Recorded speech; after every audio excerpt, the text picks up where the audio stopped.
Hey guys, welcome to Reuel Recommends, where we talk about the latest in movie and TV news. Today, we're going to be talking about the latest movie that dropped on Netflix called Beckett. It stars John David Washington in a leading man role with Alicia Vikander playing his girlfriend. They both are a couple on vacation in Greece and were unfortunately in a car accident on their journey that led to the loss of life of Alicia Vikander's character. And John David Washington, playing Beckett, is dealing with that grief when he suddenly finds himself being hunted by police officials across the country of Greece, and he has to escape and find and get to the embassy to try and find out and get to the bottom of this plot that's meaning to get rid of him and try to save himself, possibly get out of the country. What this movie does well is the suspense, because you as the audience are looped in to try and find out why are people chasing him. And John David Washington, whose credibility as a leading man I am not so clear on. I'm not sure if he's really a good enough actor on his own. I find him to be a bit one note in being that loud, charismatic person.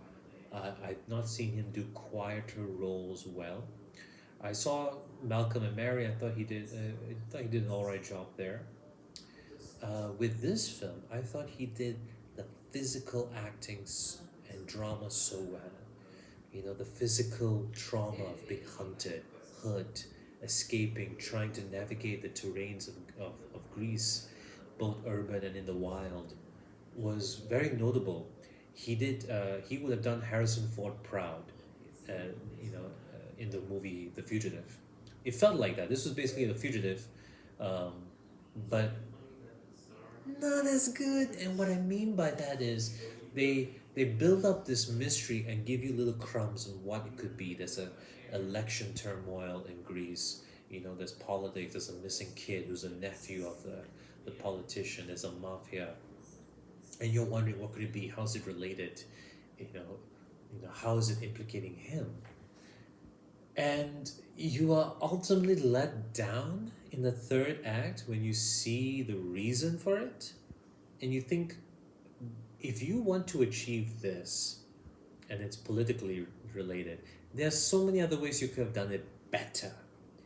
And when even the U.S. embassy is implicated, that's a bit stupid, because you can't lie, and you're creating drama just to fulfill that in a piece of narrative. When you're doing so much to try and pidget this one little element of the story, it's a house of cards that's ready to fall.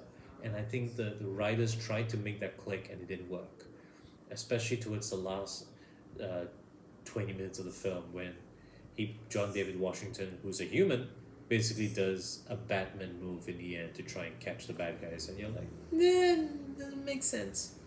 And the ending is left very, it felt very, oh gosh, what's the word? It's just, there was a lack of impact into the ending. There was a lack of impact.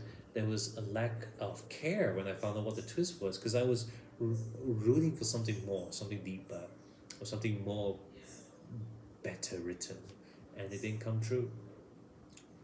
But ultimately, what the movie does is it takes you on this wild ride that does have good suspenseful moments, but the ultimate twist at the end leaves much to be desired. But I had fun with it, and my rating for the film will be 7 out of 10. It doesn't live up to its premise, but there are great parts, and I was hooked for the first, for a majority of an hour and 10 minutes before the final end just made me go, checked out. But it's definitely one for the ride. Thanks for watching, guys. Do let me know your thoughts if you liked the movie as well, or if you didn't. Do share your thoughts. Do like, comment, subscribe, and take care, guys. God bless. Bye.